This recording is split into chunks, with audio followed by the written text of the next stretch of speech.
Good evening, folks, and welcome to the War Party Paranormal Radio Show, where we will discuss all things paranormal.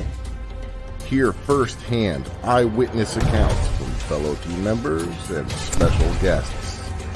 Now, for lead investigator and your host, Eric Vanderlaan, and co-host, Michael Del Toro.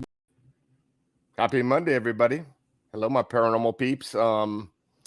Everyone hates Mondays, but I love Mondays because of this. So my name is Eric. I'm your host of War Party Paranormal Radio. I'm the team leader for War Party Paranormal Research Team. And we got a good show. My partner over here is pretty excited, so I'm going to let him get started. Hey, what's going on, boys and girls, ladies and gentlemen? My name is Mike Del Toro. I am a tech specialist and investigator with War Party Paranormal, and we have an awesome show tonight. And it's something that I truly enjoy and kind of was my first love of the paranormal world. Would be, UFOs and aliens and cryptids and different things. So that's what we're going to be getting into. And we got some people, I don't get to enjoy it as much as I would like to. We focus a lot on the ghost hunting and we do a lot of that, which is awesome. But yeah, definitely super excited for tonight's show. And I'm going to let Eric run a little intro and bring in the guests. Yeah, so our show is, we're going to change it up a few gears. We're going to talk about cryptids. We're going to talk about UFOs, possibly ghosts. So two of our guests, they've been doing a lot of research in this field. We have two guests, and we have Brit Barbieri. She's on the show No Earthly Explanation. And we also have Matt Williams, and he has a show as well. He has Supernatural Spectrum, so I've been on his show as well. So I'm not going to waste any time. We're just going to jump right into this. And we're going to go ladies first. Start with Brit. But first, got a little intro. You want to see it? Yes, I do. All right. Here we go.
That's a damn good intro, right? Heck yeah. So for the people that are listening on the KGRA digital broadcasting side that didn't get to see that, she is a bad A.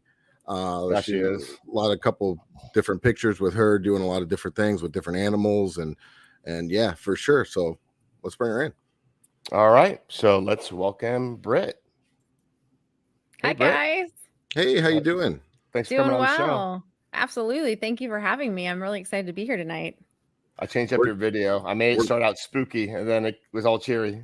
I loved it, though. I liked the intro. I thought it was great. Awesome. I liked it. Yeah, it was great. So how are you guys doing? We're doing good. Super busy, but definitely good, and happy to have you here. So I have a quick question real quick. Okay. So you investigate all things paranormal, right? Mm-hmm. Yeah. Yep. The whole all spectrum. the unknown, right? Mm-hmm. That's a lot of work. Yeah, it's a lot. It's a lot of research. There was like an audio clip on the reels lately that was like every day, maybe not every, like almost every day or whatever the little thing is. And that's literally my life. I mean, every day I'm researching, from newspaper clippings to libraries to books to papers to theses and all. It keeps going. So I'm all over the place because I'll hear something and then I go the rabbit hole. Yeah, keep no, it, for sure, just digging. Yeah, we're the same way. We're in that rabbit hole. Yep. Nice and comfy in there, right? It is. Yeah, I go from one to the next. I just keep. I don't come back out. I just dig through to the next one. Yeah, I don't ever come up definitely. for air. So, so like Mike and I this is all new to us. As we focus on, the ghosts and spirits and, helping people with stuff in their house. So we want to dive into this stuff and learn a little bit more. So we're going to pick your brain and Matt's brain. He's local, so he's been out with us, and we're gonna do some collaborating soon with them. So I'm gonna bring him on real quick. I got an intro for him as well, so I'll share that. Awesome. Let's do it. We've all heard the tall tales of creatures that go bump in the night.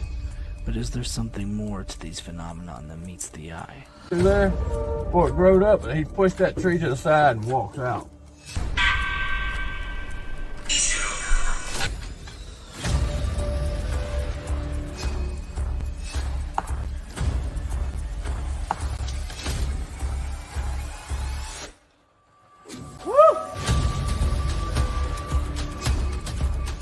Come join us on a journey from the swamps of Florida to the dense, thick forests of Evergreen, Alabama, in search of the truth behind the myths and legends of Sasquatch.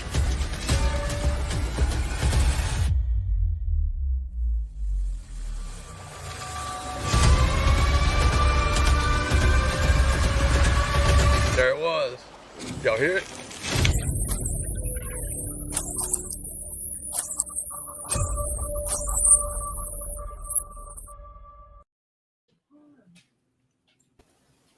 Welcome, Matt. Hey, what's up, everybody? What's going on, bro? Hey, that was awesome. Not too much. Yeah. Sorry for all your public broadcasting listeners. I forgot that curse at the end. But hey, No, you know okay. what? That's the cool thing about being an independent. I can make whatever film I want. That's true. Yeah, That's true. That was a nice trailer, and you got something coming out soon, awesome. right? Good. Yeah, it's going to be coming out at the end of summer. You want to tell Looking everyone forward about to that it? one, definitely. Well, what was that? You want to tell everyone about it?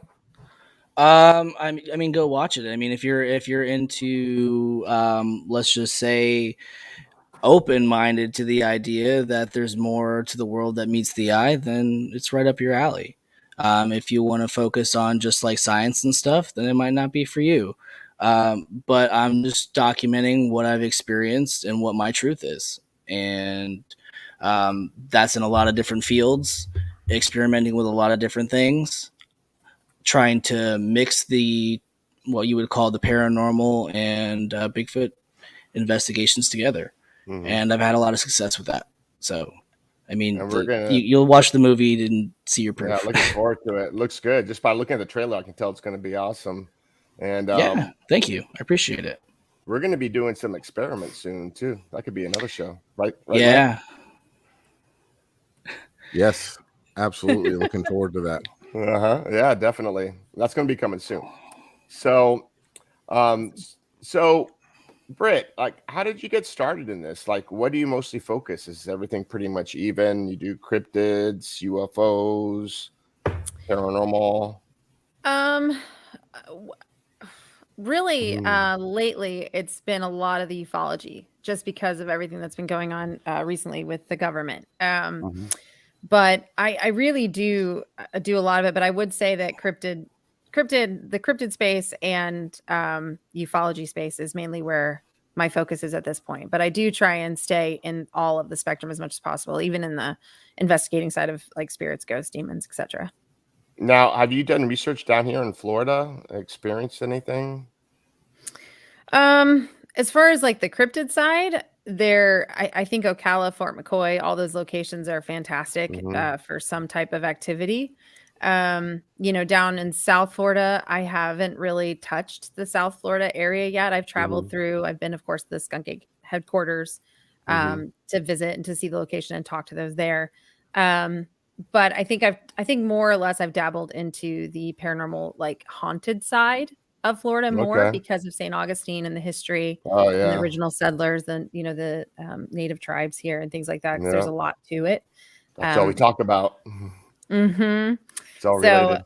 yeah. And then, of course, you know, Florida is a big, huge hotspot for UFO activity as well, or UAP as they so call it now. That's what I was going to ask you, because I still call it UFOs. I've been calling it UFOs, you know, for how long, you know. What do you think? Both of you guys, Brittany first. Be politically correct, please. Yeah, what do you think the big shift between UFO, unidentified flying object, and unidentified aerial phenomenon? Do you think it's from to get away from the stigma of the word UFO, or like the acronym UFO, to change it to that, or is there another reason or something I don't know?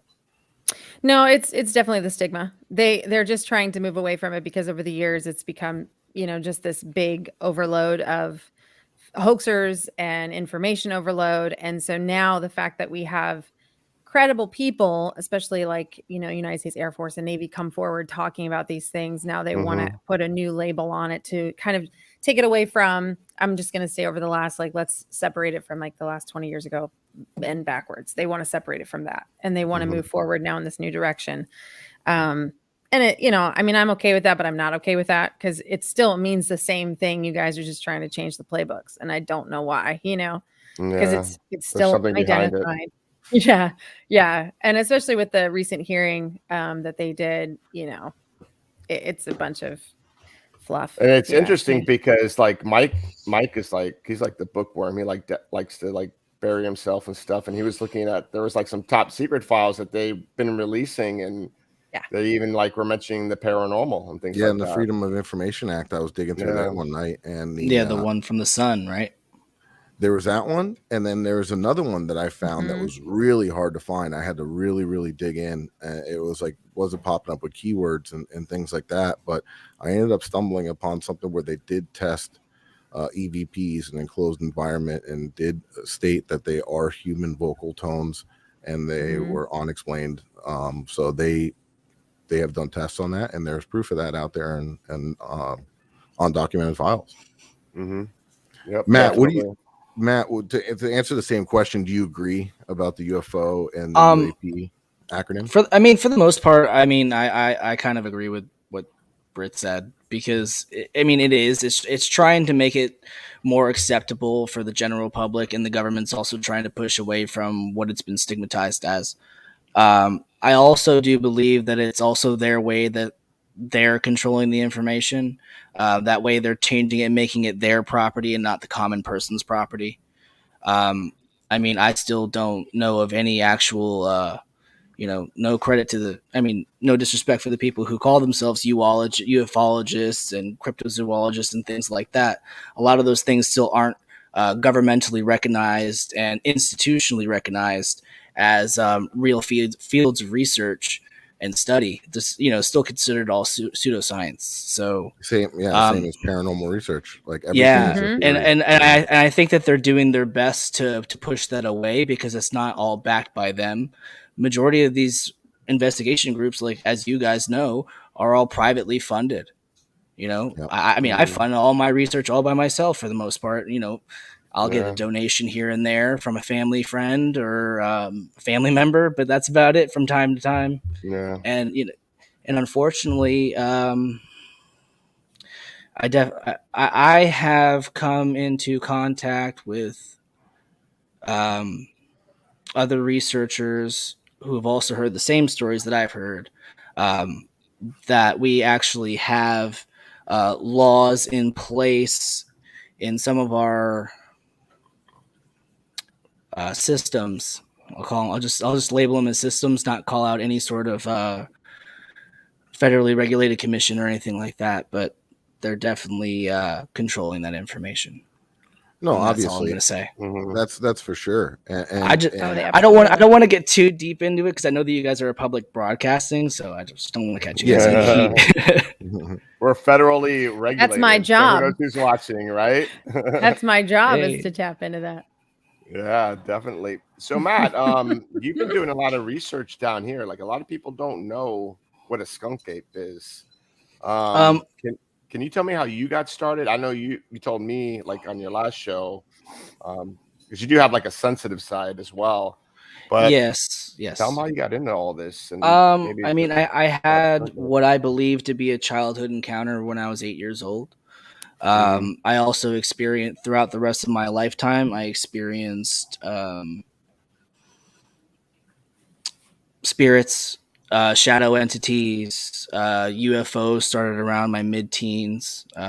Pretty sure that I was I shouldn't say possibly, but abducted. I had the same reoccurring abduction dream for 3 years after a specific incident. And I got into my late teens, early 20s, and I started a family, and I started to just quiet down that part of my life. And I was going through a divorce, and I got into a really dark place. And I, for lack of a better term, took a trip to the Smoky Mountains to never come back. And when I went there, I ended up being about to do what I was going to do. And I heard the loudest tree knock come from behind me, and it scared me and made me realize that I was being an idiot. And I came back to South Florida, kept going about my business. And my mom, who's on and off been a huge fan of cryptids and paranormal and things like that throughout always had some little bit of exposure to it, but she's more or less been the bigger fan than me. She was like, "Hey, Matt, I think it would really help you to listen to some of these stories and listen to what some of these researchers are doing." So I did. And I reached out to Stacy Brown. He was having an event. And I went and yeah. Bring him on here. And I went to his event, and we ended up having all in one weekend UFO encounters, skunk ape stuff going on, and paranormal stuff too. And it was, and for me, that only spurred my idea for that it's all connected in some sort of way, and I'm going to do my best to investigate and find out what that is for myself. So, Matt, go ahead. Would you call that like almost like some kind of a divine intervention? What happened on that mountain? Sure. Absolutely. Yeah. I mean, that's even if it wasn't Bigfoot related, I still think then a tree fell over. Something happened that woke you up. That was like, yes, you know what? This is a sign. Absolutely. I mean, there's a lot more to the story. I'm just trying to be and obviously you don't have to say anything that you don't want to say, because obviously it was a dark point in your life there. So if you don't want to obviously talk about it, you don't have to answer any of the questions that I'm asking. It'll be on this video, by the way, so stay tuned for that. I'll plug that again. To answer your question, Eric, how I actually don't agree with the term skunk ape. I don't believe. Yeah, it's a Sasquatch if it's there. I don't believe in the. It's a different type of species of there's people that claim that, but the Miccosukee Indians who've been there the longest will tell you it's the same thing as a Sasquatch. It's just the skunk ape term was coined by I'll call him an infamous researcher who actually owns the skunk ape headquarters. His name is Dave Shealy. He's a good friend of mine, but he's actually the person who I forget the actual word that the Miccosukee would use for it, but it's just a Sasquatch. Interesting. Yeah. I don't agree with it had like a funky smell. Well, they say that it does, but if you listen to Bigfoot encounters all over the world, they all have a smell to a degree. You hang out in this Florida sun without taking a shower for that long, and you're pretty hairy, you're not gonna have a nice aroma. That's for sure. Well, wild boar or something like that. Well, interestingly enough, if you actually are able to come in contact with a hair sample, you'll notice that their hair samples are completely coated in what's called like sebum. I think it's sebum is the. Someone over here has done that too, right? You got some samples? Who, me? Oh, yes. No. Oh, yeah. Oh, of course, you. Where are you pointing? Yeah. Yeah. It's kind of hard to do it on the camera. There you go. But yeah, so it's covered in a movement. Yeah, Go ahead, it's Matt. covered in it's just covered in grease. It's like, if you sweat, your hair gets covered in a certain amount of grease. Well, their hair does the same thing. Now, Brit, you say you have samples as well, right? And have Collected you? things, yeah. Okay, and like I said, I'm asking these questions just they might be basic questions, but let's I don't know what we're also a speaking my paranormal mind. show, so for some of the listeners as well. Have you ever sent these off to have DNA tests or have tests done or anything like that, or had scientists analyze any of these, and what was the outcome? A couple of the hair samples I found, of course, it's really hard to determine when you're actually out, and that's why you take the sample and send it off. They came back as, bear and XYZ of other animals in the wild. Foot casts have always been in question. I sent them off to my mentor, Jeff Meldrum, who he reviews them, and he'll send them back and then tell me which ones are possible, which ones were human made, things like that. So I always refer and go to him immediately whenever I find something or have anything in question, because he's, for me, the go-to in that respect. And then if I have any kind of primate questions, I go to my dear friend Ian Redman, who works with Jane Goodall and worked with Diane Fossey. Oh, wow. And so anything that I have in question in regards to ape or in that spectrum, I always deter to them and send my stuff to them to ask. And questions. I would say, being in the woods and the Everglades and different places like this, it's very hard not to have maybe something that would have DNA that's not contaminated, right? From other animals, from different things in the wild. Like, when you're doing a forensic thing and you're going into somebody's home, you can pick a hair and it's not going to have all the stuff from being out in the woods on it, and that and contamination where they can call it. I think there's a certain level before they can say that they can read it, but it's not technically proven because there's contamination from other debris and other things in the sample. Right. And that's why eDNA now is a big factor and a big game changer in the field. Because in eDNA, I mean, that was originally created for the ice for the Yeti up in the snow and in the Himalayas and in the mountains up there, because now they're able to pull that type of information from the snow and from water now and things like that. And it has played it's a game changer, and it's played a huge factor into the research. And there has been many samples that have come through, and an actual Bigfoot Sasquatch hair sample is going to be drastically different than anybody else's, not by visual, by what we can see, but when it actually goes under the scope, it's actually missing the protein in the middle of it. So it's known as like the golden standard, and it's got a bunch of different terms and names for it. But in-house, and they, believe it or not, I mean, a lot of people don't know this, but there's a lot more hair collected than people even are aware, that science is still kind of just turning their face away from it because they can't prove it through their data right now. Well, also, I think a lot of the stuff that we do, the mainstream science, right, will debunk or push it off or sweep it under the rug too, because they don't. This is my personal opinion, right? But they're not going to want to say, we screwed up. We got to rewrite the history books. Everything that everybody, you know what I mean? Like, to go back and say, admit openly, well, we were telling you all that, you guys were nuts. You're right. And, we got to change all the books for the past, and we got to relearn this, you know what I mean? So I think that has a factor into it as well. Right. And Matt, it does. Real quick, I just want to ask Matt if you had any samples that were sent off or anything like that. Kind of like the same question I asked Brit.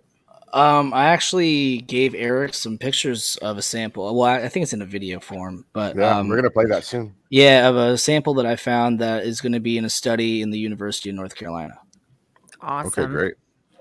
It passed all the physical observation tests. The microscope that we were able to get under wasn't powerful enough to see if it had the benula or not. But the mere aesthetics of it were definitely something that was interesting to the head of the department over there.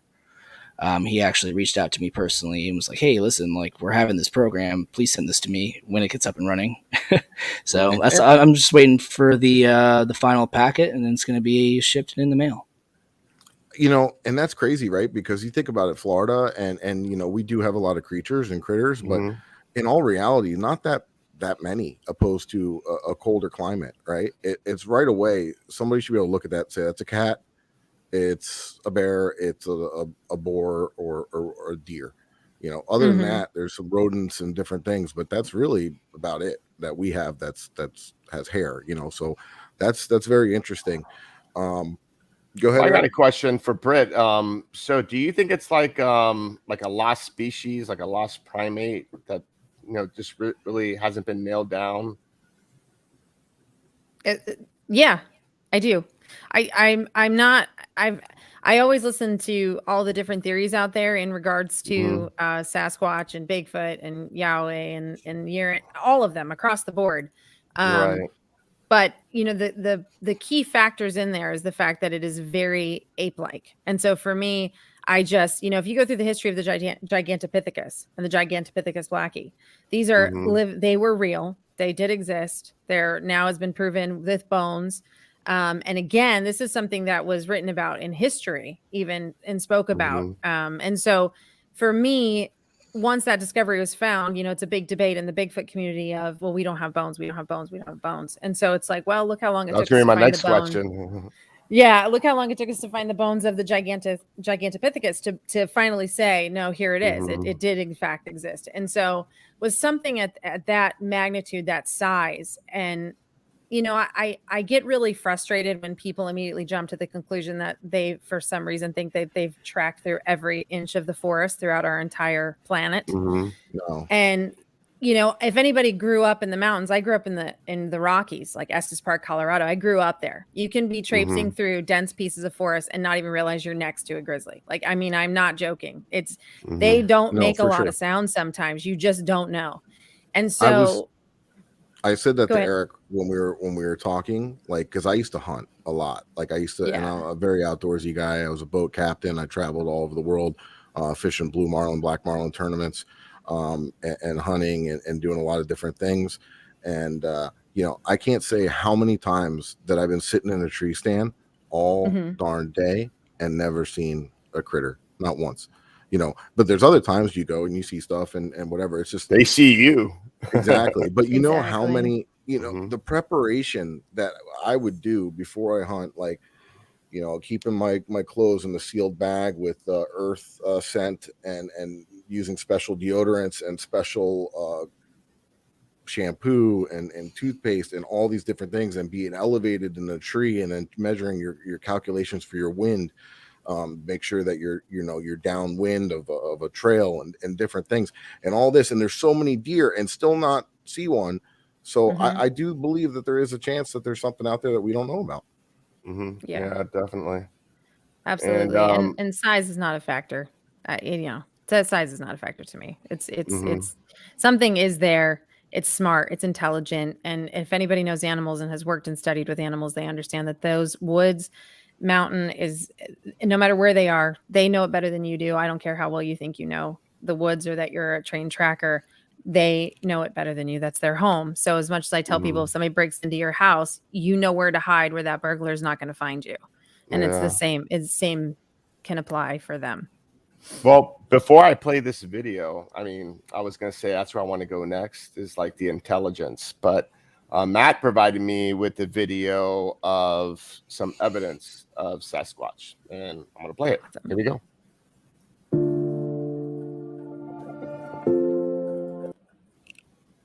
Oh, I froze. Let me try again. What happened?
So yeah, I was gonna say before Mike gets started real quick, we were gonna go with Matt on the skunk ape hunt and we chickened out on him, but we're gonna do it. I promise. No, not chicken out. The bugs, it was the wrong and the time. sweat, and the heat. I'll go in the winter. I'm gonna put a mosquito suit on. I already had that plan. Yes. Well, the idea for going in the middle of the summer, right, is you have to think about the one thing that never changes is the topography. That's one of my mentor's like key things that he bumps, right? And during the summer, they're going to be underneath the trees. They're going to be in areas that are thick with a canopy over it, so that way they can stay cool. Right. So in the summer, those are the areas that you target. And unless you are willing to put your body and life on the line and walk into there, you're going to need to get cameras with long lenses, and you're going to need to try and study and observe them, right? So that's like that's the main idea. So you think the warmer go ahead. months, are much better than like going in the wintertime when it's cool? Well, I think it's good to find them year round. You just have to know how to do it. You have to think about it as if you're tracking any other wild animal to a degree. Right. I'm not afraid to admit that they might have something that's more supernatural to them, but they are very tangibly here. There's enough tangible physical evidence to say that there's definitely something. And so in the beginning of the search, we have to start at that step before we started exploring the other options that, people say that they see them with orbs and they see them with, UFOs, and they see them. I mean, I've personally had some weird experiences where they've kind of just like, I knew that they were there. They had to have been within 50 yards and they just were not there. And I don't know how to explain that. But it's it's my truth. It's my experience. Is what I've observed while being out there looking for these creatures. Go ahead. And going to the intelligent part of it. Actually, before I get started with that, I don't want to leave our good buddy waiting for us. Yeah, we got Joe here with us. He's a big fan of all these things, and he's called the Puma, so it goes well with Sasquatch and all that. And I would say he's definitely pretty educated in the subject too. So we'd like to bring him on as well. All right, I'll let you have the honors. All right, Big Joe, El Puma. What's up, guys? How we doing? How's it going? Hey, Joe. How you doing? Good. Happy to be here. Great to meet you guys. And, very interesting subject. For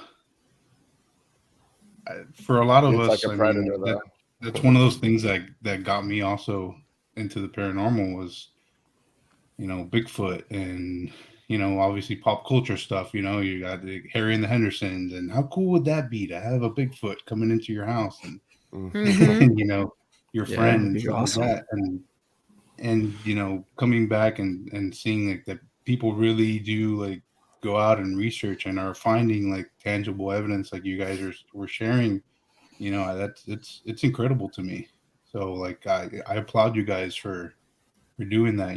I'm more of a ghost guy myself, like these guys, and I would love to definitely go out on a hunt, and but kudos to you guys for going out into the field. Brit's like that coming too. and doing that.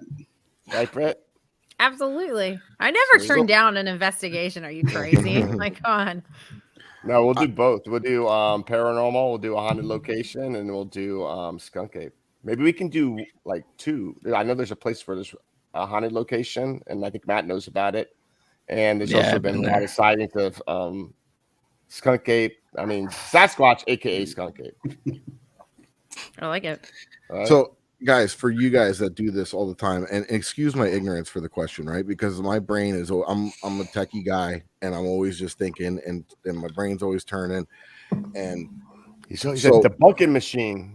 No. I'm just asking, like, I want to know, right? Because this is the way that I would. That's why we're in this. If you said, Mike, go find me a Squatch right now, what would you do? I would say I would get a drone with thermal or LiDAR and I would set it up to grid an area where there were sightings. I don't have the means to do that, but has that been done? Has anybody heard? Well, that's that where I was good. That's where I wanted to go next. What you were talking about, because I remember I was talking to Matt and I was asking him, so like, okay, I got these ideas. We bring these IR cameras. And he's like, well, they're pretty smart and they don't like the IR light. And I'm like, well, I can like move the IR lights, get like in a different location away from the camera. And like, oh no, they'll definitely sense that out. And I don't know about if I asked you about the thermal, but what's your opinion on that? As far as like all right, so to answer Mike's question first, I've heard that people who are able to pull the permits and that have the permission of like national forests and things like that are able to use drones, but you have to understand that a drone above the trees is not easily going to filter through the canopy. It's not something easy. I don't know if you guys have ever watched the show Expedition Bigfoot, but they kind of just proved that whole point.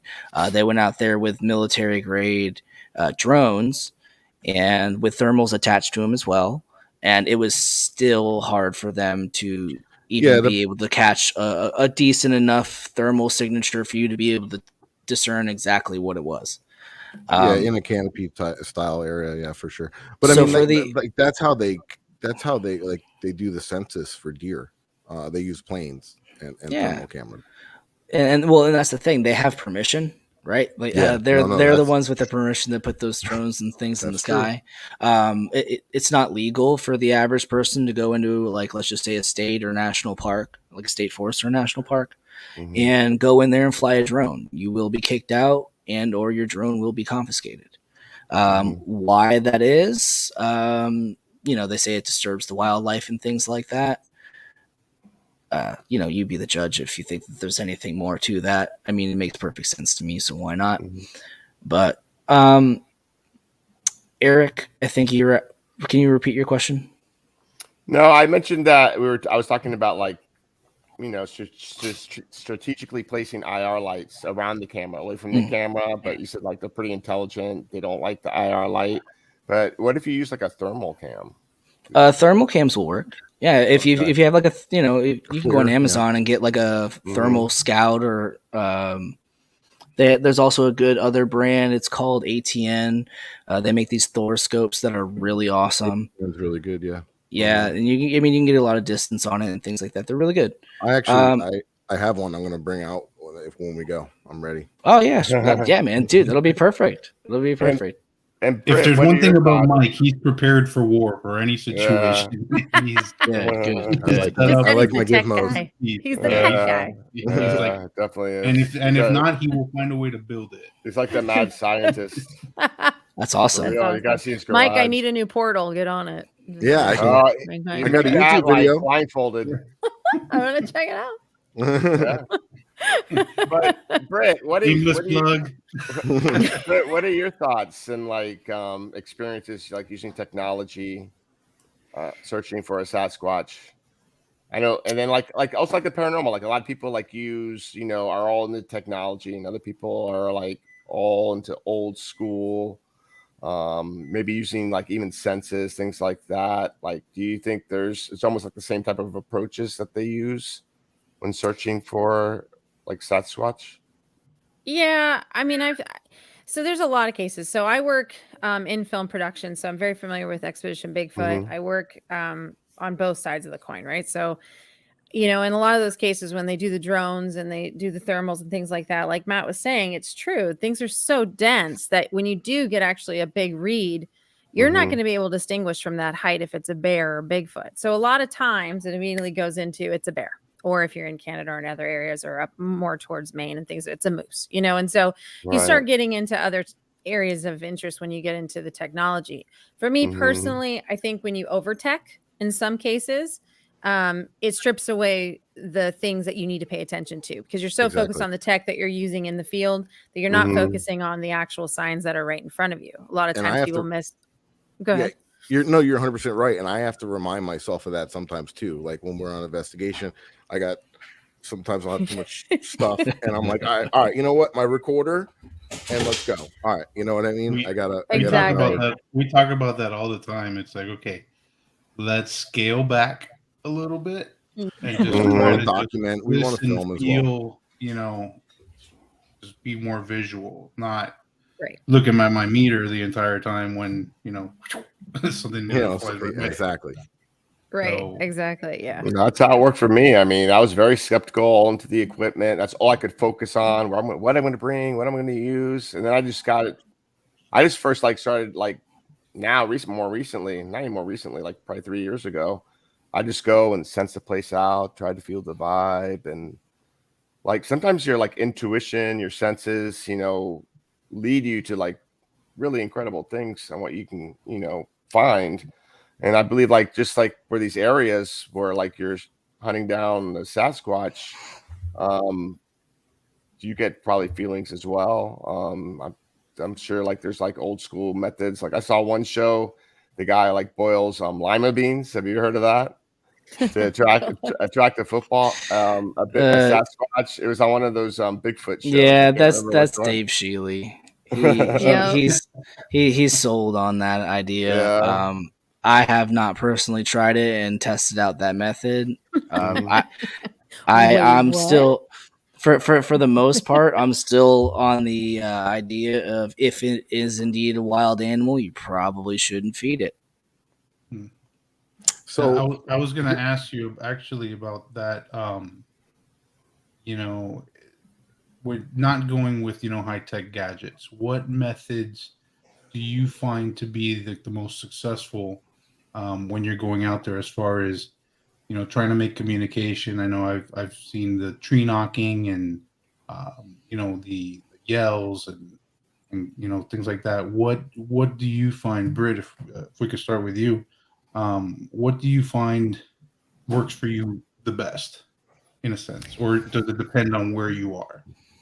I still stay very consistent no matter what location I'm at. I think our natural senses are extremely heightened when we're stripped away from a lot of things. So when you're put into an unfamiliar location, like in the middle of the woods, not on a trail or something that seems familiar, different areas of your brain start to kick in, different senses and start to heighten, and you start to pick up and sense things around you. Different animals will all of a sudden start appearing that you're like, oh, I didn't even see you there, birds, etc. In that regards, I you know, it's important. I personally don't make any type of the Sasquatch sound because I do believe that they're intelligent to know that's not like that's something mimicking me. That's something new, or we know what that is. I think they're smart enough to know that, just as much as I'm not going to go charging a silverback and trying to imitate him. He's going to be like, Right. yeah, forget you, and rip me apart.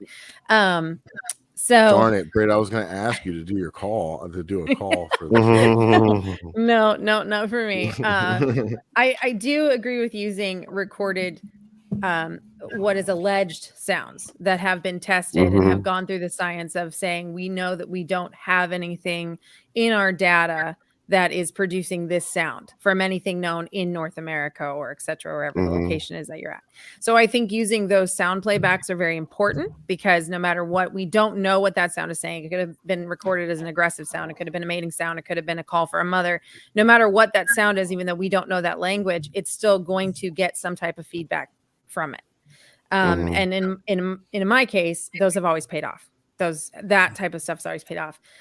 Tree knocking for me, I mean, I know people that do it and they get an instant response. The thing is if it's some type of communication, we don't know why they do it. And it could be a signal, it could be a response, it could be a protection thing. We don't know. So for me, those are the type of things that I try not to do for myself personally, just because I don't want to put myself in a situation if that's a warning signal of some sort. And then I'm ambushed by 7 of them that I didn't know were there, and everybody only sees that one. So it's, you know, I think animal related. I think of signaling. I think of how they protect. I think of the one watcher that watches the nests in the gorillas and things like that. So I look at all of the animal mindsets, but then I also take it a step further with an intelligent growth to it of understanding that men or women or men are in the woods and we need to protect ourselves. So in that regard, I bring things for foot casts, envelopes for hair samples, so there's no contamination, cross or moisture, things like that. And you know, audio like recording. in our field, I see people do it all the time, not intentionally, but by accident. Maybe they're holding their phone and they're looking at a K2 meter and it's spiking but it's picking up EMF off the phone. Do you think some of these knocks might be echoes? Not saying that all, but I'm saying some. If people aren't experienced enough to know the difference. It could be. Yeah. I mean, you could get different types of in the woods. A tree knock could be as simple as something actually falling and it's in a distance, and it just, as it echoes through the sound, you hear it. Now, if you're actually knocking on wood and you have the sound and you get an immediate response to that and you haven't heard it the entire time, now I feel like you're communicating with something or you're acknowledging something being there. But as far as just hearing random things that sound like a tree knock, yeah, it could be And a anything. knock sounds intentional. It sounds a little bit different than I would think a tree falling. Oh yeah. I don't know. This is my opinion. It's a large hit. It's a very direct, sometimes you'll get Sounds one, very sometimes you'll get with two very intention. quick. Yeah. Yeah. So that within a pattern. that kind of reminds me of the only time I've ever had any kind of unexplained possible Sasquatch encounter was, I was telling you a little bit before when we were backstage. I was up in North Florida going hunting, and it was like 3 a.m, and we're driving down a old podunk road in the middle of nowhere, and my buddy's F-250, and we're just kind of cruising, and in front of us, right out front of the headlights, probably about, I don't know, maybe 100 feet in front of us, you could see it come out of the woods, not from down low, but like maybe, average 5 feet, but you could see a log. It was about 2 feet long and I'm approximately, it was so fast, but it was big. It wasn't something that just fell, and you could see it come whipping out in front of the headlights, illuminated by the headlights, and came and hit the truck, and it was thrown, and there was no people out there. I mean, we're in the middle of nowhere, and my buddy goes, "What the hell was that?" And I said, I don't know. And he's like, "Should we stop and check the truck?" I said, "Hell no." I said, "Keep on going, and we'll check it when we get to where we're going." So that was pretty wild. But that's really my only encounter there. Have you guys heard of that happening and throwing things or anything of that nature? Yeah, I know I have. Yeah, I know I have. Yeah, I actually have it on video. It's pretty interesting when a log just comes over a ridge at you in response to you asking a question. So it gets a little weird. For me, at times the wood knocking, sometimes it borderlines the paranormal, right? Because for me, I'm not entirely sure that if it's indeed an animal, that it's out there banging on trees with or rock clacking, because that's another thing that they allegedly do with each other in some sort of unknown Morse code. I've had an interaction with them in Central Florida where I was going back and forth, where I would do 1, 2, 3, and then they would go 1, 2, 3, 4, and then I would go 1, 2, and then they would go 1, 2, 3, and it was back and forth for about 5 minutes. I've never experienced anything as advanced as that prior to that. But I don't know what caused it. I can't say that it's not something paranormal, and I can't say that it's not something physical. All I can do is do process of elimination and eliminate what it could have been. There was definitely no way that the wind was blowing. There was no wind that day. And it was, it's not like the wind was blowing against another tree. It wasn't gas being released by an old tree dying. It wasn't a woodpecker, because that's not the behavior of woodpeckers.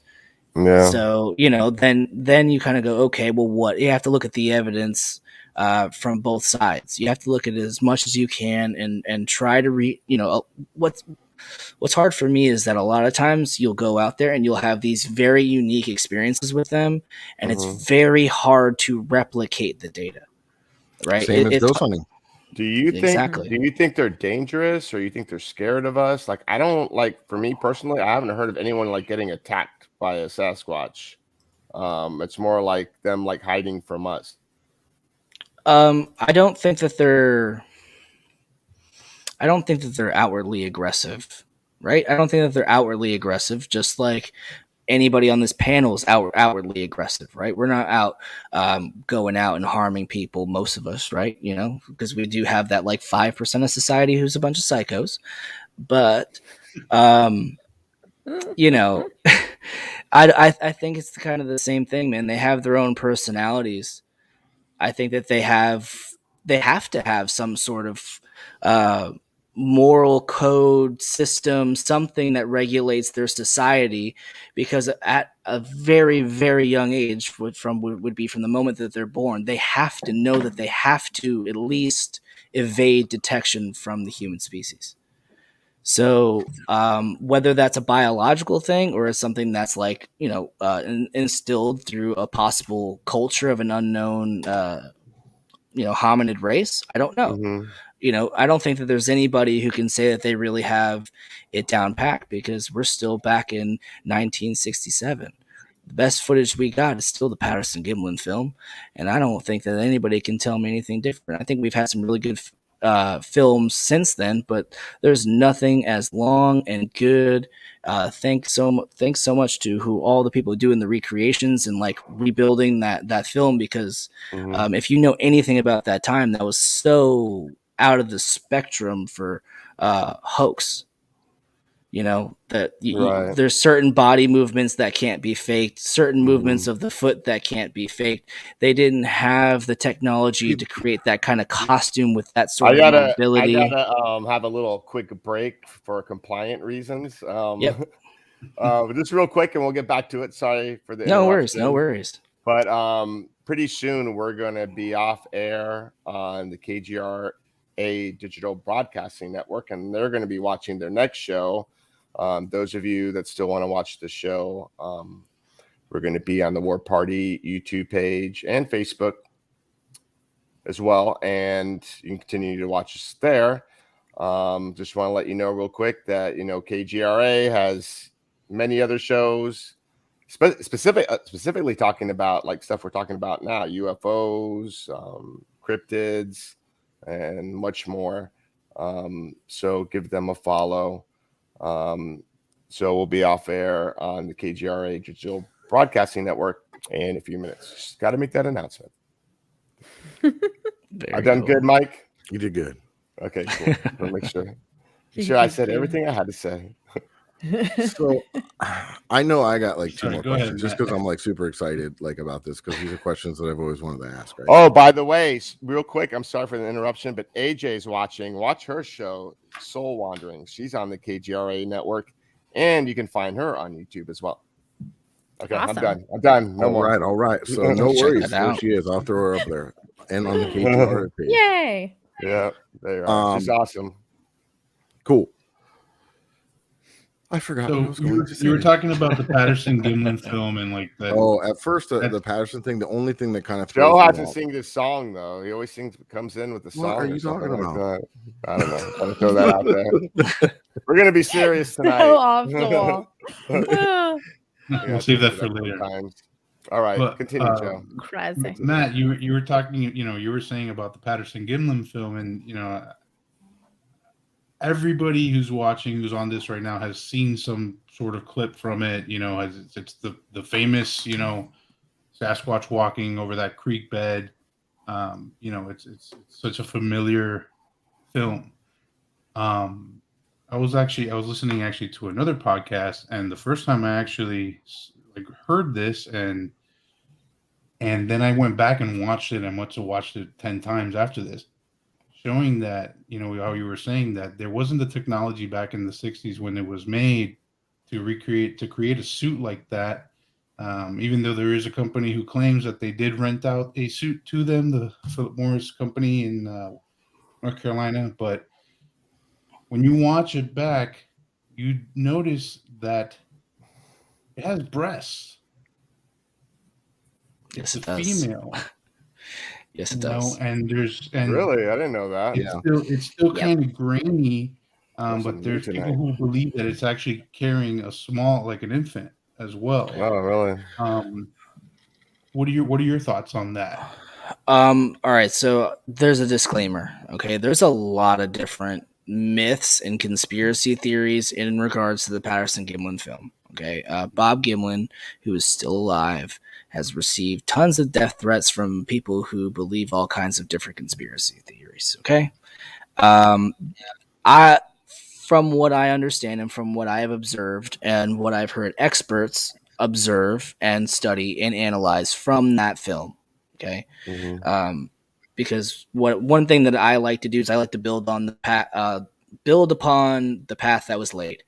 I'm not here to say that anybody is doing any sort of hoaxing or they're wrong or this person's wrong just because they view the evidence a specific way, right? I'm just trying to build upon that. So what we've uncovered so far is that it's just it's a flesh and blood being walking across that creek bed. It is way out of any sort of spectrum for being a hoax. And I want to say a show recently just did one either this year or last year, a whole brand new analysis where they really enhance those images, and it looks great. And if there shouldn't be any doubt at this point that that is a hoax. It's just out of the spectrum. I think with today's enhancing technology in video and recreation and all these things, we're going to start finding out a lot more things. And I think that's why the government is also releasing a lot of information on UAPs and things like that, because I saw something not that long ago during the Roswell thing that they actually enhanced the document in one of the help me out here, one of the officers' hands that was standing there doing the report, and he just had the paper in his hand, and they actually enhanced the document enough to start reading some of the text on it, and it said humanoid on it. And so like there's and eventually the truth is going to come out, right, with a lot of these things. So I think they're trying to beat us to the chase. I mean, on a different topic, but it all kind of ties together, right? Yeah. So when let's start there. But what I'm going to do real quick is show a pretty cool video, since we are going to talk about UAPs, and Matt got it interesting. All right, and I am just going to say that there's a disclaimer. Go ahead. I'm not entirely sure if this is or not, but it is a strange thing that I happened to capture right from my front yard. So okay, cool. There is that. Let's let it roll.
All right, so I'm not sure why. It came out very strange in the stream version. But I framed it so it was like more okay. Into the So okay, all right. So, okay, my bad. That makes sense. No worries. It just kind of messed with the clarity a little bit. That's all. Okay. So to kind of give the reference of why I started filming it, and all right, so the second video was of an actual plane. And the reason I had that showing that it's just, it definitely has a blinking light, but it's a straight constant light that's going straight in a trajectory, right? The first part of that film, what I'm trying to focus on is over that one house in between the tree and the house. And I first noticed it because it was just like a bright orangish glowing like orb. And what was strange about it to me was that it blinked off and then it would blink on and it would blink off. What I didn't anticipate was the fact that the new iPhone 13s, when you're out there trying to record something in the dark, it tries to increase the ISO on it, so it made it look a little bit brighter than normal. So, and it distorted the color from what I actually seen. So that's why I'm going to put the disclaimer. But as you could see, it was on a trajectory and then it just stopped, and I can't explain that either. So what's really funny and what's really weird, and if you go to MUFON actually has a show on this on the KGRA Digital Broadcasting Network as well. But years ago, me and Joe both witnessed in separate accounts, and then once talking to each other, orange glowing orbs in the South Florida area. And anybody I asked that has seen something always says the same. It almost at first to me looked like what is it, a Chinese lantern? Yeah. You know, like a flickering fire inside of an orange glowing ball, but way too big to be a Chinese lantern, but in that kind of flickering orangey style deal. And that's funny that and that's what you kind of explained that it looked like as well, right? Well, you know, what's the strength? The thing that got me really into UFOs, not so much as I'm not a huge fan of gray extraterrestrials. I don't even like to really talk about them. I saw that movie Fire in the Sky when I was a kid, and then a little pea came out, and then I was always super scared of them. Well, I mean, I had the same reoccurring dream for 3 years straight, a couple times a month, of being on somewhat of a ship, and then 3 gray aliens standing in front of me and their hand coming towards me, and I'd wake up every time. And it happened to me for 3 years straight. So I'm not a fan of them. Yeah. Like I don't like, even to this day, you put like something up on the screen, it's going to make me kind of uncomfortable. Right. But the very first UFO experience that I ever had is that me and 4 of my friends were sitting around a like a light post, and we're sitting there having a good time, and we all look up and we realize that directly south of us is this big orange light. Well, then suddenly, within a matter of seconds, it went from being probably what looked like 2-3 miles south, was suddenly over our head and descending. And as it started to descend, and the orange light was getting bigger and bigger and bigger, and then it just went gone. Yeah. And that was like, holy crap. And then shortly after that, I started having those dreams. So for me, it was something that was like a non-issue. Like I wasn't really looking to get into the UFO field. I really wasn't. And, I started getting in touch with more people who were into it, people who say that they communicate with these things. And they were like, yeah, they say that they really like you. Type of deals, you know what I mean? That they're going to be around you whether you like it or not. So I started getting more involved in the subject and trying to really understand what it means to be a star seed and try to work galactic light and things like that. I don't like to call myself an expert in that field in any sort of way. I'm more of an experiencer and an enthusiast. But I do actively research it. I do try to contact like ultra-terrestrials and things like that, which hopefully you guys are going to be helping with. Well, they say like down in Pembroke Pines, there's been a lot of like UFOs, but like it looks like a Tic Tac like floating in the sky, like during the day. Yeah, I've heard that too. All different types. We also do have a lot of air bases and things around here as well, and hidden secret air bases like the ones that are experimental places as well. Yeah, that we've actually investigated, some that have been abandoned from years and years ago, but there's still some that are active. And the correlation between Air Force bases and UFOs has always been something that they could, that's always correlated. Either it's a testing deal, or they're trying to re-engineer, and they're testing that, or they're scoping us out. And our military, like if they know that we have rockets, and they could possibly be like, all right, let's go over there and make sure these idiots aren't blowing themselves up. So there's a lot of different things. What's your hopefully they're nice beans. Yeah, I mean, I don't think they're malevolent.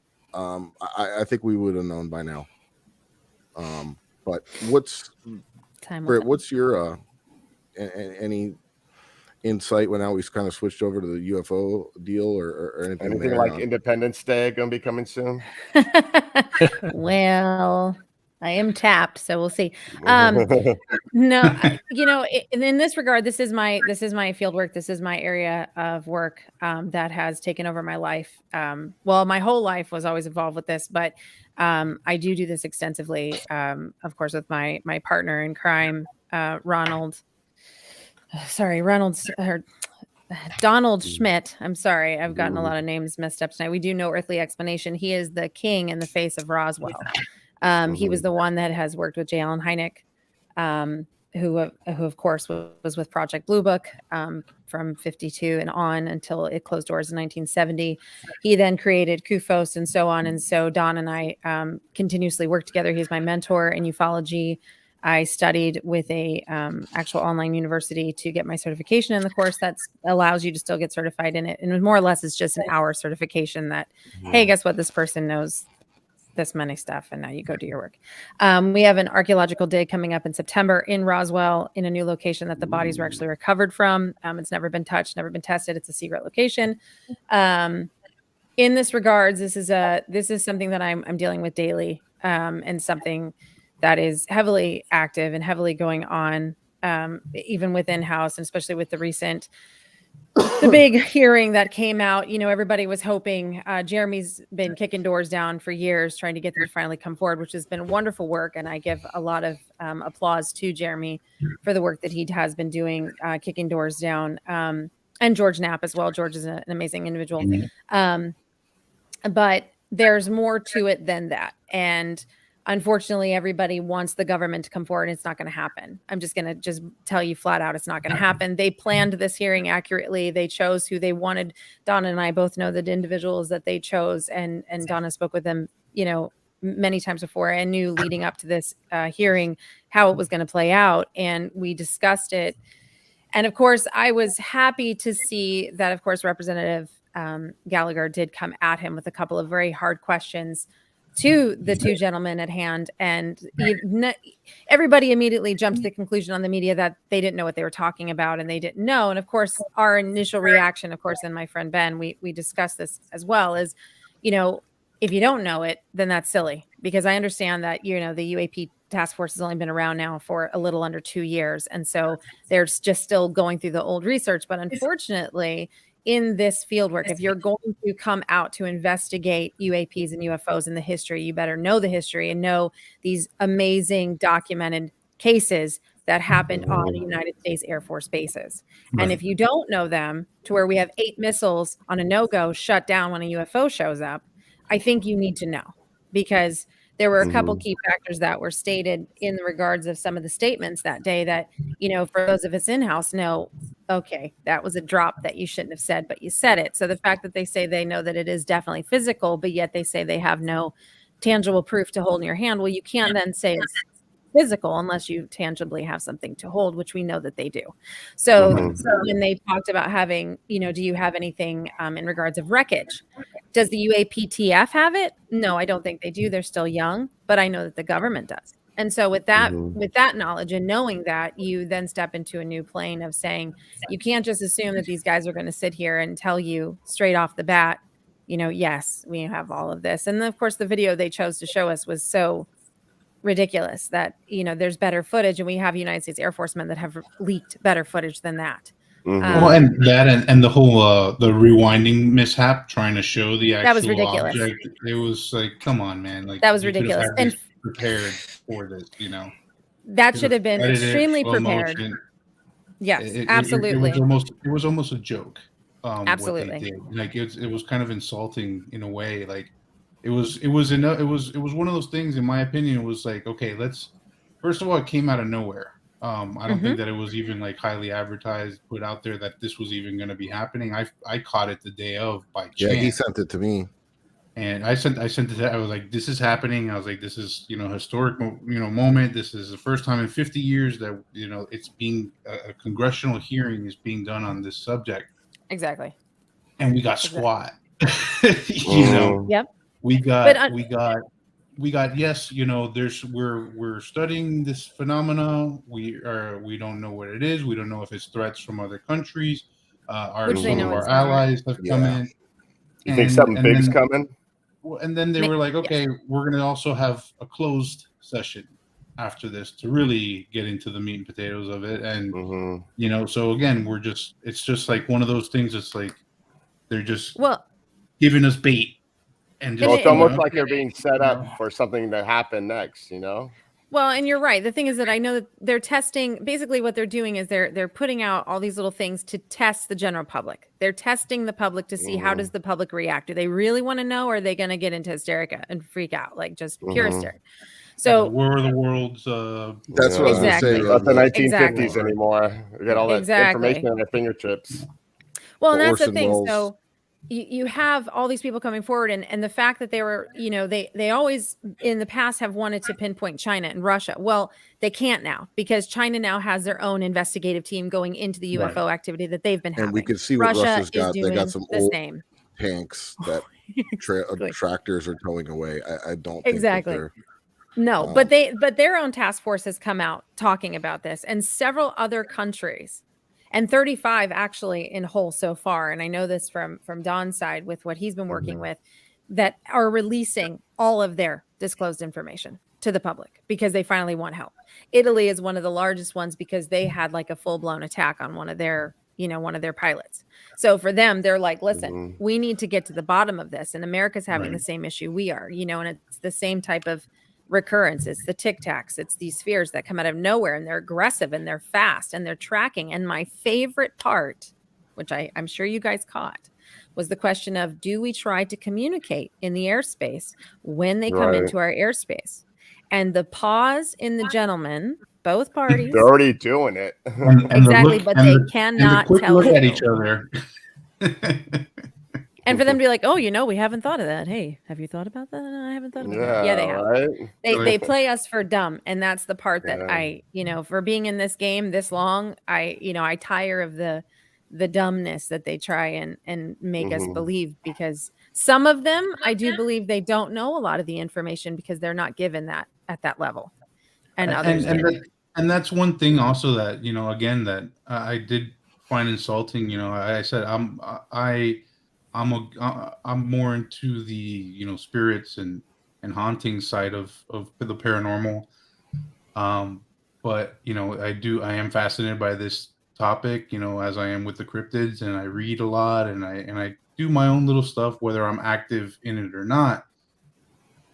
But it's almost like they were trying to discount all the years of research that, you know, outside researchers have been doing on this topic.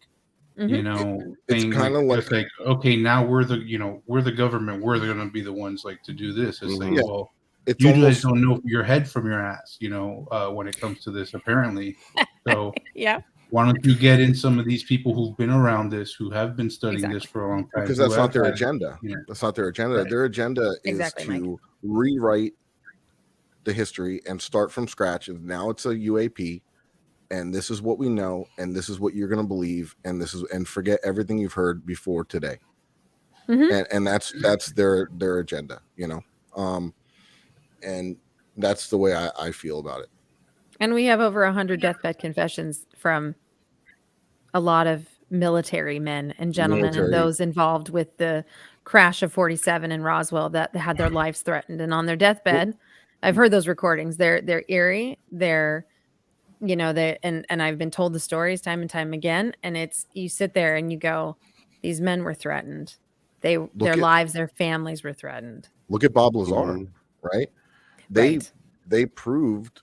The government came out and said he never worked at any government facility. He never went to this school. He never went to, and it was proof. I mean, he showed up in a yearbook that they said the government came out and said he never went to this school, and he was in the yearbook. So, and if you listen to that guy talk, and I'm no scientist, I'm just a geek, but you listen to him talk, and you know he knows what he's talking about. Absolutely. I mean, he's an engineer. And you know, and he is where Bob had them was and he got them right where he needed to, is when he talked about how he actually signed into the building, which was a software that was not known to anybody. And he described it, sketched it, and said, this is how it worked. And then when they did their investigation later on to that claim, they found out that the employees, that's how they did sign in. So how would he know that unless he went into the building? And they found out later he did have a sign in. What about the element 151 that was not on the periodic table? And he talked about it, what was it, 10 years before it was even discovered as an element to science? And he had all of his stuff also taken from him. They just came and ripped it all from him. I'm surprised they took everything. He's still here. And that's what I'm saying. That's all I'm gonna say. Well, in that regards, when you have somebody that's in too much in the public, they can't make that person go away, if you know what I mean. Exactly. Then it's too much. And my biggest thing is, and this is something that we always joke about, in regards to this, it's always like when you actually go at them, they make more of a mess for themselves when they try to deny, and then they threaten.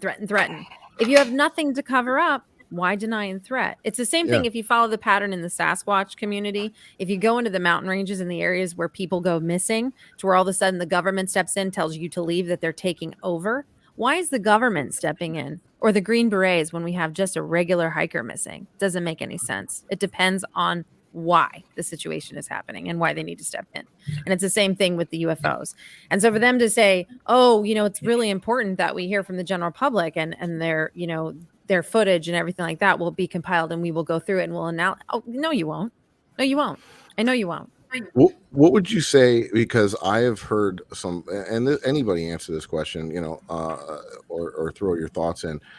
What would you say to the people that say, that are on the totally other spectrum of things, like a more on the conspiracy side, like Project Bluebeam and things like that, where they can possibly manipulate the weather, that the chemtrail thing and everything, which is really strange because Bill Gates released that he is investing in this new company that's going to be putting biotech into the atmosphere to cool down the atmosphere. Basically, what conspiracy theories and conspiracy theorists have been talking about as far as chemtrails for years. The same exact plan that he is coming out and saying, basically putting these particles in the air to cool the earth. Like when the volcano erupts and ash goes into the atmosphere, it'll block some of the sun and cool down the atmosphere. To cool down the earth. And basically the conspiracy theory behind this was that he's putting these particles in the air so you can project a hologram and it has something to reflect off of. And they were talking about this years ago. That's how they're going to take control over us as the people, is they're going to project a hologram of a UFO and spook everybody and say they're coming, they're invading, everybody go on lockdown, this is what's going on, and then they can take control of the people. Now that there's some very interesting points and valid points there too, but then it kind of blows the whole other side of things away. But then it makes sense. Like it's like what's going on? Like I'm confused. What's your take on that? Well, for me personally, I would never. If it would never surprise me. Let's just put it that way. I've always said that they will use anything they can, any tactic they can to control, right? So if fear is the number one thing to use as control, I could see them trying to create a type of software where they now can control in any kind of thing and put out any kind of sign, signal, algorithm, or anything that projects some type of fear into the world. And as far as like even Project Bluebeam with the weather and things like that, we know that they tried different types of sounds and it made our whales come up and kill themselves with the sound waves that they tried to work with. And that was not known to the public until all of a sudden, why do we have hundreds of whales and different types of animals coming up onto our beaches and killing themselves? And then they had to come out and basically oops, we were dealing with stuff we shouldn't be dealing with. And so in that regards, I'm sorry. I do think that there's a lot going on behind closed doors. We're never going to know. And, I could see them using the whole alien factor against us in the regards of possibly, I could definitely, because that makes sense, that right? Like if they put particles in the atmosphere, it gives a something for the hologram to project off of, right? So who knows? I love conspiracy theories because if you pay attention to some of the trails that they begin with, I do think there's some truth to the beginning of those trails, you know, on some of those conspiracy theories. And for me, I've dug so deep into them, and I've dug into even the time travel. And a lot of the people that have come forward was saying, I've worked with secret projects in the government, that we've already been doing this. We've already been working on this. And so, you know, and then all of a sudden those people go missing. I mean, there was that radio broadcast many years ago where that gentleman was like, listen, I just left. I'm being chased down. I'm just telling you that there is extraterrestrial. We have a spacecraft. It's in Area 51. They are working on it. And this guy called this radio station out of nowhere. So, and then never heard from him again. I think he called Coast to Coast or something, right? Yeah. Never heard from him again. Just a random guy, you know? And so, you know, I just don't put it past him. I'm sorry. I just don't. I just don't believe that it. We will ever know, either Matt, Joe, Eric, any of you guys, in our lifetime, that we will find out if there's we've communicated or have had discussions with humanoid type beings. Yeah, I'm sure there's stuff that we don't know. Yeah, about. I think we'll find out, you know? for sure in our lifetime. We're at least 10 to 20 years off minimum. Yeah, I mean maximum. I'm sorry. Like it's coming real soon. I think a lot of this stuff is coming real soon, and I think that's why they're trying to get out in front of it, and they're trying to control the narrative of it all. You know, it's no coincidence that they're suddenly releasing these documents because they're finally fulfilling the Freedom of Information Act requests and giving out documents that they've had locked up for all this time. They're slow. Like I agree with what Brit was saying. I think they're slowly trying to assimilate what we think. I think if they came out right away on, you know, Sleepy Joe got up on a press conference and said, "Yeah, no, this is real right now." I think the majority of people would still probably go and eat and bullet over it. They couldn't handle it, and I think we're getting closer to that being an accepted. Like I feel like if they did, like with all the crap going on in the world today, they'd be like, we do. No, I don't think so. Really? No, I don't think so. I don't agree with that because I think they desensitize the public so much. Well, you have to understand that when you experience these things, it's a completely different shift of the paradigm. I have to say that out of all the things that I've experienced, the least amount of paradigm shift came from like the paranormal stuff. For whatever reason, that was easier for me to digest because coming from like a religious background, right? You were raised in a specific way, especially in the church. They talk about the existence of spirits and demons and angels and things like that. And it's not so hard for the common person to understand those things because they're raised, even in rural areas. Uneducated people know about Jesus. They know about demons. They know about spirits. But I guarantee you that if you go and drop an extraterrestrial in front of a group of rural people, they'll probably have a heart attack. Their mind cannot handle that. And I think that's one of the reasons that I say that they're keeping the information very well. More will come out. More will come out. They can't just, like you said, Matt, they can't just drop an alien right in front of people and be like, surprise, guess what? The reptilians are real. They can't do that. It's going to be a slow, I mean, you know, Matt, it's going to be a slow process. It's desensitizing, just like they've done with horror movies. They've desensitized us to watch a demon rip a man's face off. All of these things are all desensitizing the public to just make us ready. And that, you know, the media drives everything. So for me, even in the paranormal space, I get irritated because how do we look at Bigfoot, right? We look at Bigfoot as this monster is going to come running out of the woods and rip your arms off and eat your children, because that is what the media and TV has based it to be. Yet that's not what this thing is at all. Yeah, and every haunting is a demon, and you know what I mean? It's what's fear and... It's horror and fear, and it just drives, you know, and it makes you not want to turn the lights on. I mean, I'm one to watch one of the, you know, horror movie, and I'm watching Golden Girls when I go to bed because I'm like, okay, I need to clear my mind. So we've all been there, but if they do it slowly, like in this last disclosure that they released, the 1,500 pages plus, there was pages in there, if you read, where they researched into Yeti.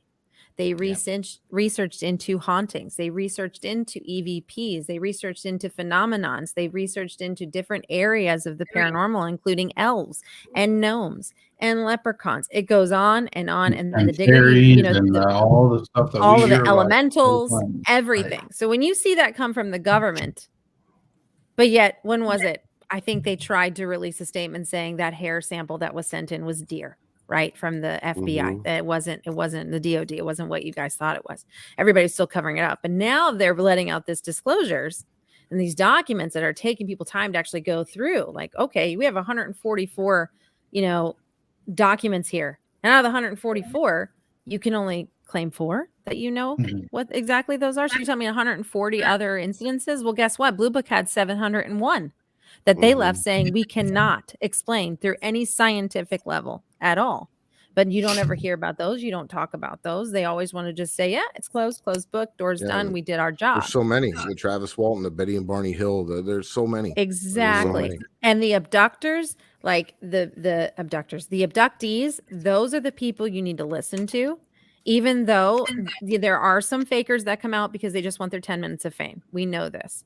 But there are true cases in there. Travis's story is one of them that is the most haunting story.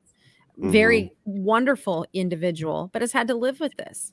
There was a woman off of Catalina that when I did my research, because I scuba dive, I do all these things. I do the USO, I do all that stuff. And in Catalina, there was a woman who was a scuba diver who literally, she went scuba diving.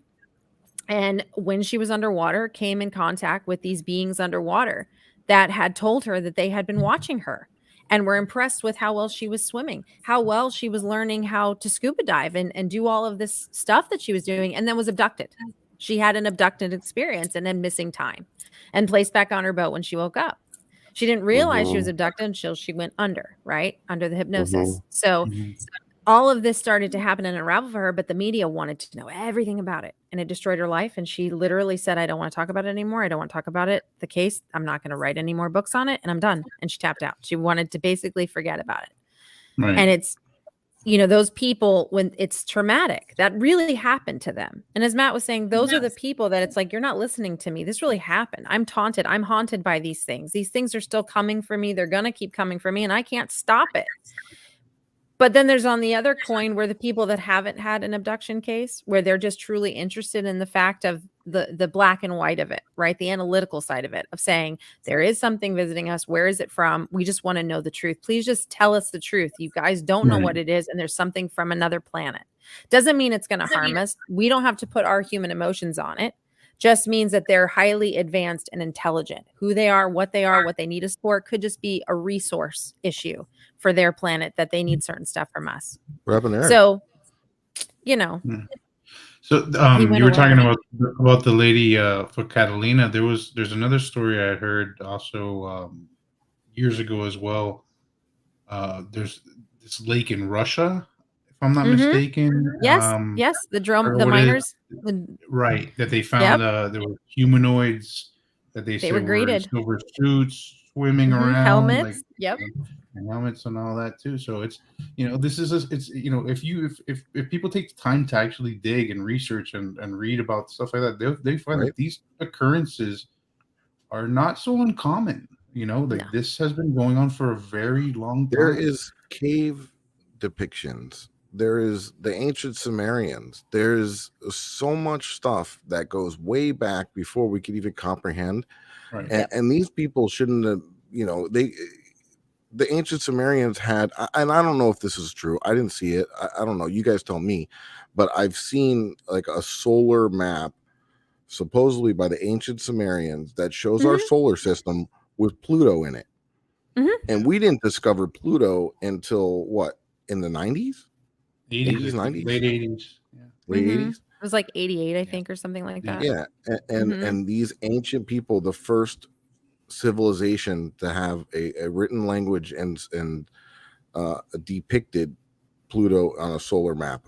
I mean, come on. How is that possible? Here, I got one for you, Mike. So for people that read the Bible, and Joe, I think you'll appreciate this too.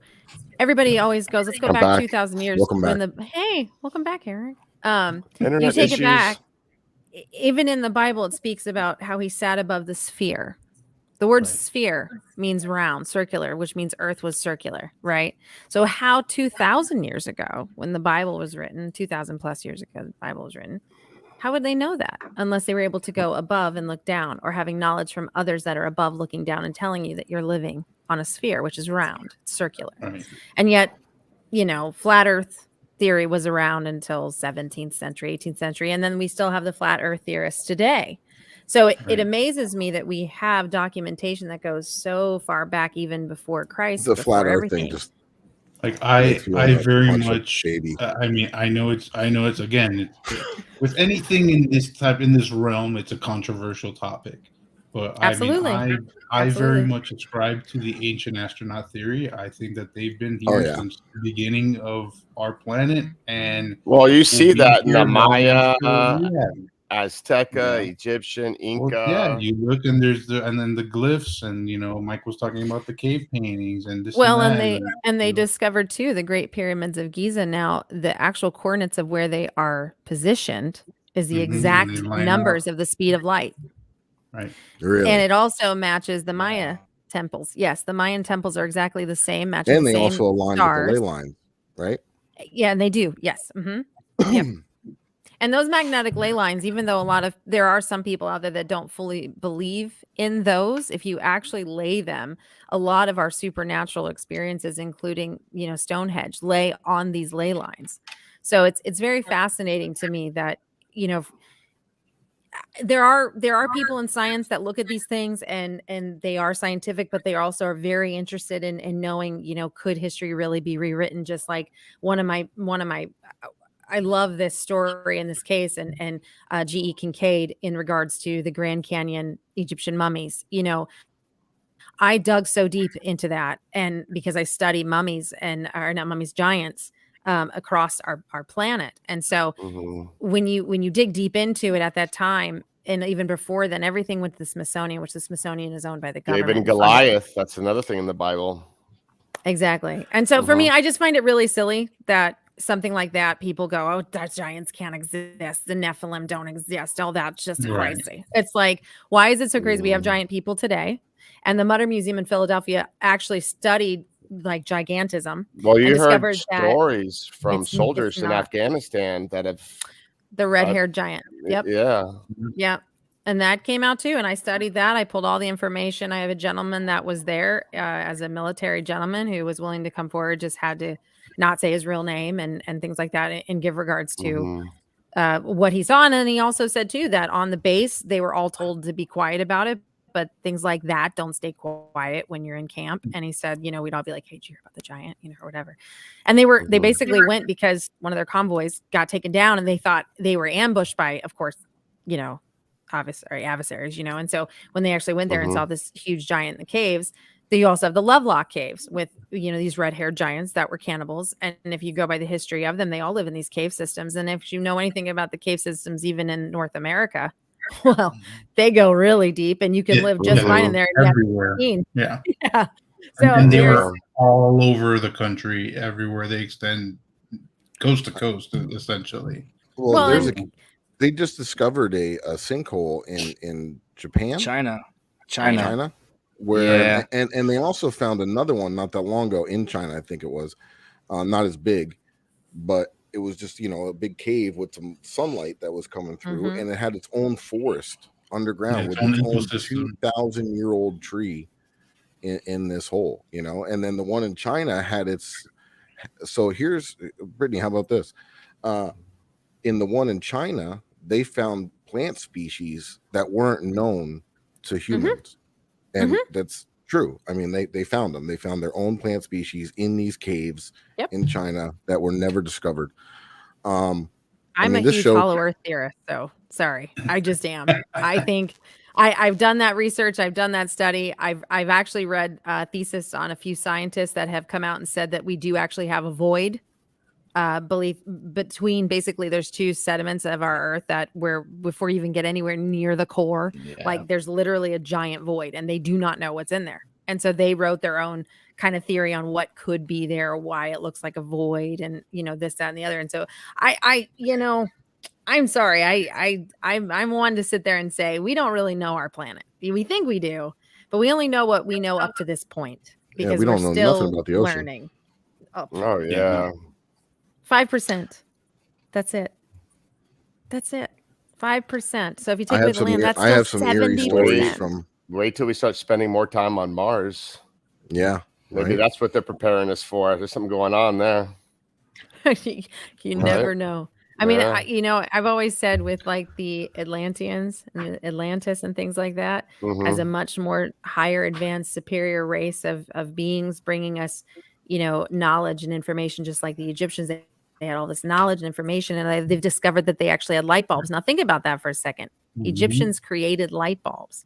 Yeah, all this battery. time they were exactly, and they were misreading the hieroglyphs of what they thought was like a snake in a jar.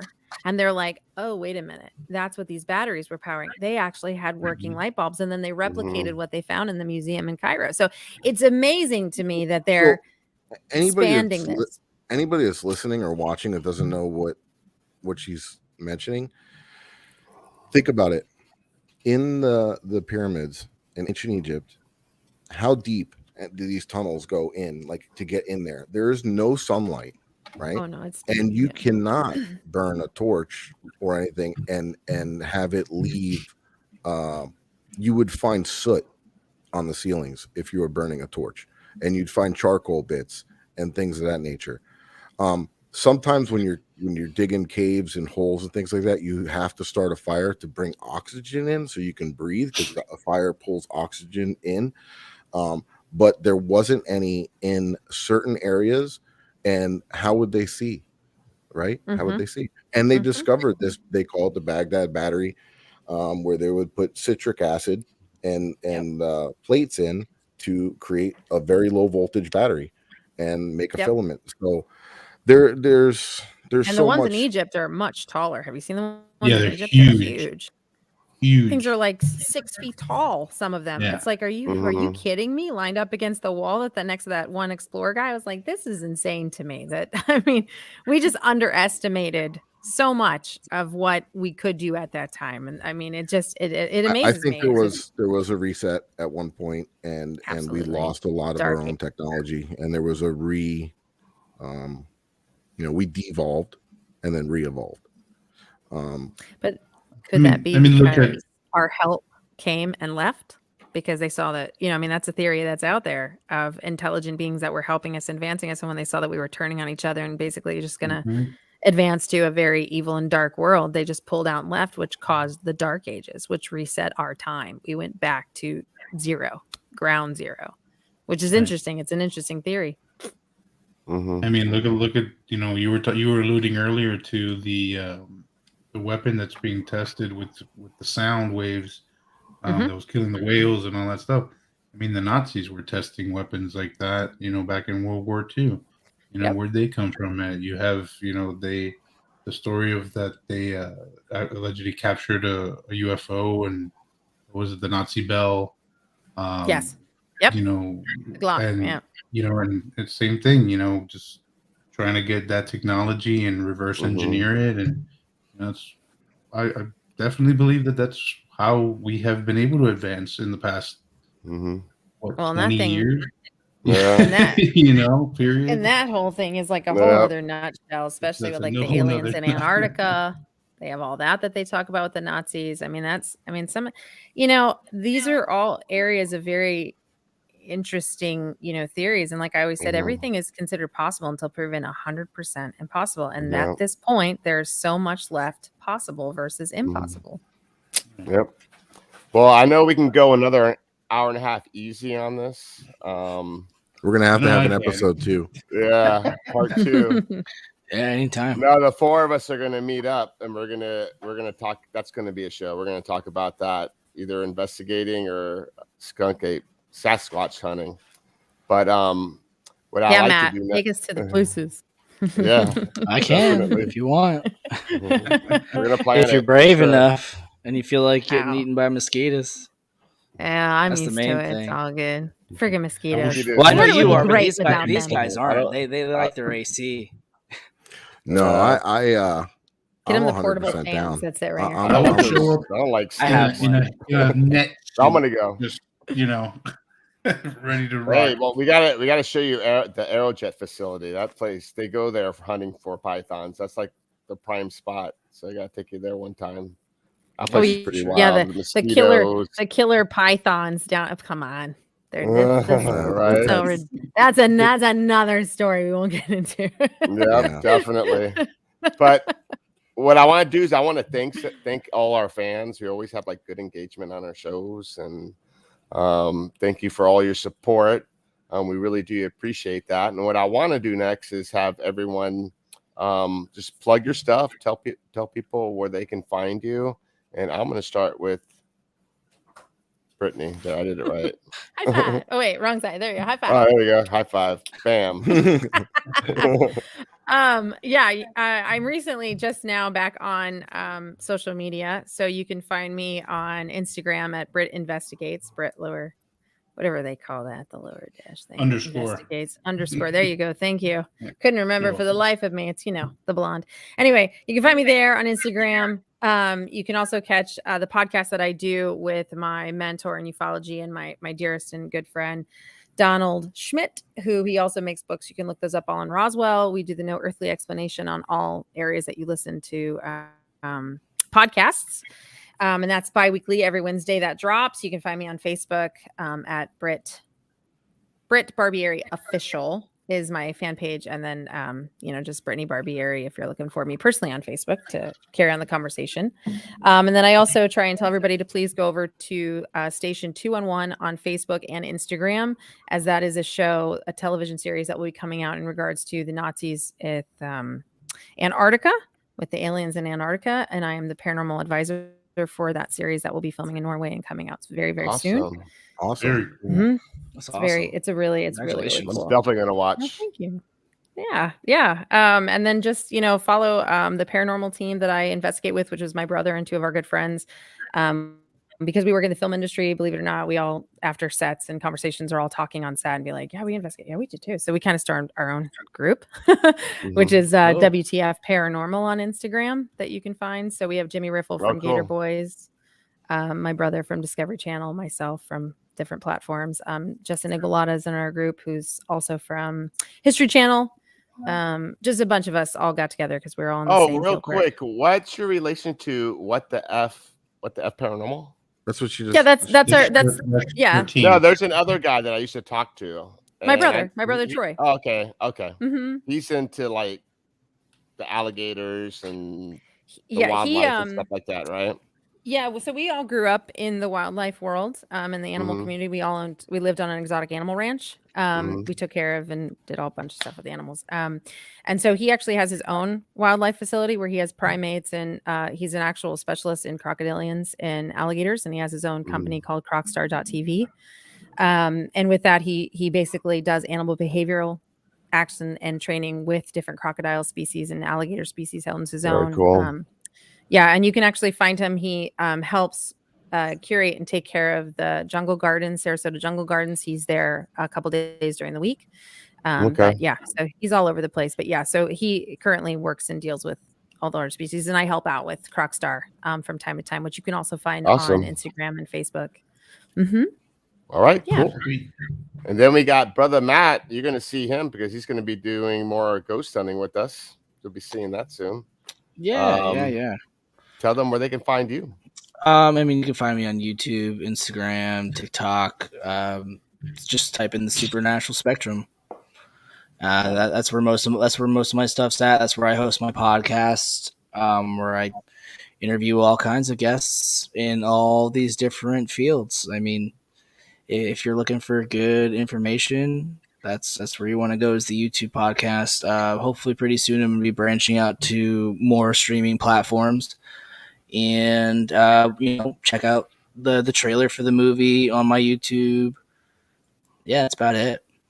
Yeah, man, that looks awesome. A very good job on the producing. It looks fantastic, and I know how much work goes into that kind of stuff too. So I commend you on that. Yeah. Well, thank you. I appreciate it. Matt was at Yesteryear Village with us a few weeks ago, and we spent a lot of time in the row house up in the attic, and we got some pretty cool stuff there. He got some UAPs, so that was cool. Yeah, it was interesting. I actually just set the premiere for the release of that one. I'll be honest. I just kind of, I just put it together as a little fun, like, hey, you can take a trip with me on an investigation type of video. Oh, nice. Well, we're going to have more material for you. He's our local boy, so he's going to be investigating it with us. I have one last question. Tell me. For those of you that are investigating at like ghosts on the ghost side, we're going to the ghost side for just 1 second. Mm-hmm. Am I the only one who's still old school with baby powder? Please tell me I'm not the only one that still uses it. Nope. Our co-founder, Scotty. Okay. Thank you. She loves all the school stuff. She'll talk about I'm very old school. So yeah. Okay, cool. Stuff, I was like, I can't still be the only one because I've actually asked that in a couple groups and they're like, baby powder, what are you stuck in the 60s? Oh, you're gonna be her. What? When you meet her, when you meet her, you guys are gonna be best friends. She loves it. And we're super open to trying all kinds of different things. Yeah, we're always experimenting. Yeah, I've actually been on a hunt for a portable reel-to-reel recorder to bring along, try to test CVP recordings on that. I actually found I was going to tell Mike, I found some little bells on a string to be able to hang on the doors and stuff. That's awesome. We'll even morph into a black puma. This is an inside joke, sorry. See what happens. That's awesome. Well, Joe, where can people find you? You could find me on social media at Joe Hunts Ghosts. I'm on Instagram, Facebook, YouTube, obviously here every once in a while. Every time I'm allowed to, you guys bring me on, which I appreciate. I love to be able to, share my experiences and meet awesome people like you guys and learn something new. You've been spoiling them. No song. And I actually have my own podcast coming out soon. Yeah, looking sometime in July. It's called Greetings from Florida. We're putting the weird in Florida. Mm-hmm. Cool. We're going to explore a little bit of everything. I want to touch on the UFOs. I want to touch on cryptids, hauntings, true crime, cold cases. You name it. Florida's got it. So let's showcase it. Yeah, they do. Florida. Thank you guys. Thanks for having me again. Absolutely. Thanks for coming on. And thank you, Brit. Thank you, Matt. We appreciate it. Yeah, no, thank you. The honor was mine. Thank you guys for inviting me. Yeah, same here. I'll have you guys.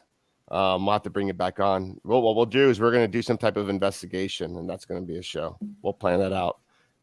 Okay. And April Rousset, if you're still watching, you're coming too. So maybe she'll watch the rerun if she's not on, but she better. I'll remind her. Right, Brit?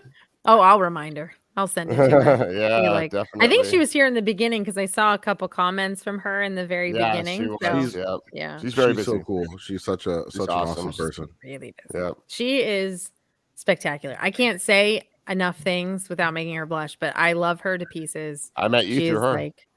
She did, yeah. And that was the first time I ever met her is when she came on the show, and she just blew my mind. Oh my god, it was jaw dropping, animated and funny and awesome and just very good at what she does. She's the real deal. Cassie. Cassie's here. She had a reading. Oh yeah, she did. Yeah, mind blowing, right, Cassie? Yeah, that was great. Jenny on our team and myself, we actually signed up for April's beginning mediumship class. Oh, nice. Awesome. Starting in June. So it's going to be really cool to get to actually sit down and learn from her, obviously via Zoom. But nice. We're very much looking forward to doing that and, getting a little bit more going with that. So that's going to be really cool. She's the one to go to. She's the one. She's amazing. Great. It's awesome. All right, Eric, where can they find you? You can find my personal stuff at Ghost Hunter of South Florida. That's where I put, it ties into everything pretty much. But you'll find me on Instagram, YouTube, TikTok, and where else? Facebook. And also the War Party Paranormal. Mike did. He just updated the website. It looks kick-ass. So you really got to watch it. All our shows are on there. You can find our shows there. And you can also find us on Facebook and Instagram. And I'm gonna let Mike take this home. All right, I got just my stuff real quick. I'm on a bunch of different social media platforms. I just updated my webpage as well, because after I did the War Party one, I'm like, damn, I got to redo mine now. So I redid my website. Check it out. It has links to all my stuff. I started a blog.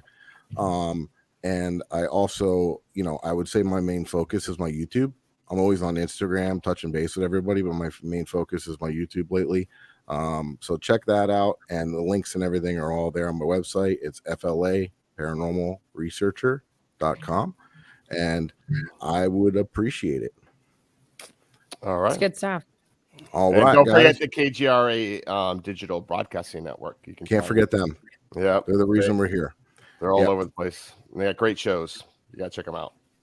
And for Kindred Paranormal, in regards to April's classes, you can get that through intuitiveapril.com on her website. There you go. Can find all your class information there on intuitiveapril.com. Yep. Thanks, Brit. Thank you. I'll send you over the link where I went to. It's from on her website, Kindred. I'll send that over to you on Instagram Messenger. I love it. Awesome, guys. Thank you for coming. It was an awesome show, and we appreciate it. Thank you very much. Absolutely. Anytime. Thank you, guys. Good night, guys.